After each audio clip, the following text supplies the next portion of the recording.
Imagine being a father to a little baby girl. She's your everything, and you would do anything for your daughter. You want to keep her innocent forever.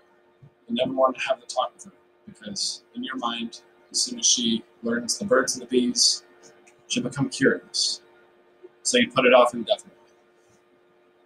Imagine one day your daughter, now a teenager, and a shining replica of your wife in her youth. She slips up.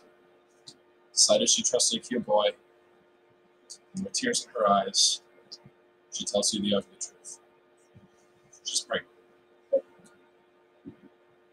Your mind starts to race, thinking about how this happened.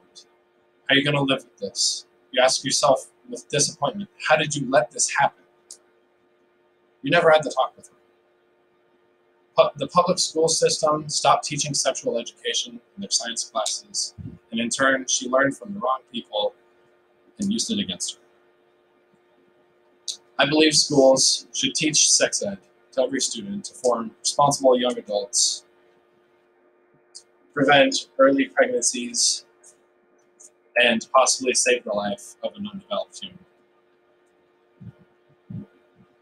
In this moment, this is the one that every parent wants to avoid, and this should never happen to anyone who isn't ready for it. Early pregnancy is not only dangerous for your wallet, but also for the mother's body and the child itself. But for anyone under the age of 20, these changes can go from normal to deadly in an instant.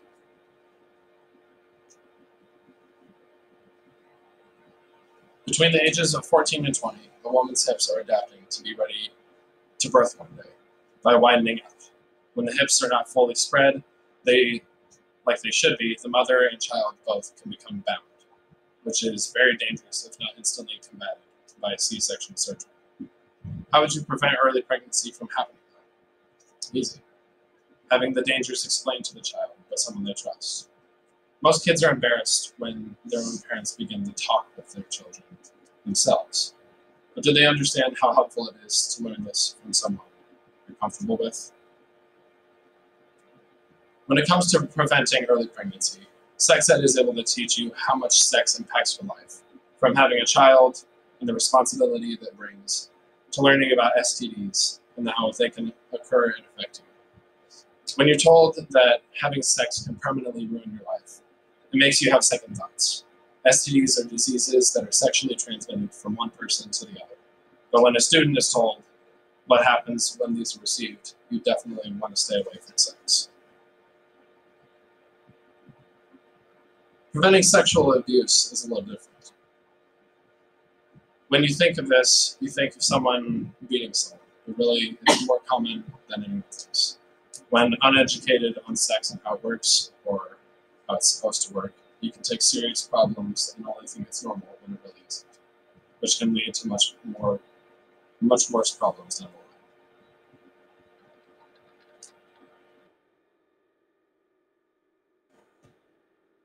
Developing more responsible adults. If you can't stop students from having sex before they're ready, you can at least make sure they're safe with it.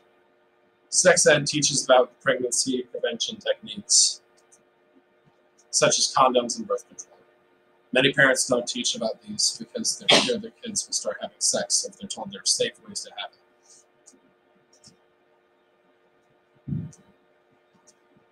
Not honestly knowing it's not 100% effective. However, sex ed will explain safe ways to have sex, while also telling the risks and effectiveness of each method. When it comes to sexual education, there are many positives, but there are also many negatives, such as the teachers not knowing much themselves, and they combat with religions, and students may not take it seriously. When you let your kid learn about sexual subjects themselves, we cannot trust that the student will learn anything helpful to themselves in the future. This can also lead to the student learning completely wrong information, such as a mistaken percentage rate of safety of sexual protection methods, and take it for granted that they're safe when they cannot. To combat this, hiring more teachers specialized in teaching the subject would be a wonderful alternative to regular science teachers, preventing the risk of false information being taught to students. Also, when you think of the human body combats with religions on how much we know thanks to science. Many religions think that the body is ready to reproduce, physically ready to reproduce healthily until the age of 16 at the very least. Therefore, debunking it's okay to reproduce once a girl becomes a woman statement. That means when a female receives her first menstrual cycle, that most religions say. One last problem with teaching sex education in schools is how students may or may not take it seriously. From experience, we all know that students think most things in life that are treated seriously are not that serious in reality. When a student believes that sex isn't as serious as it really is, they make mistakes and can easily ruin their future. Even though students may not take it seriously, if it is taught correctly, they will believe it. Possibly even if taught by an official scientist who studies sexual activity, would provide some interest from the students. Overall, I believe sex education should be very well taught in schools to help future generations. There are no negatives that can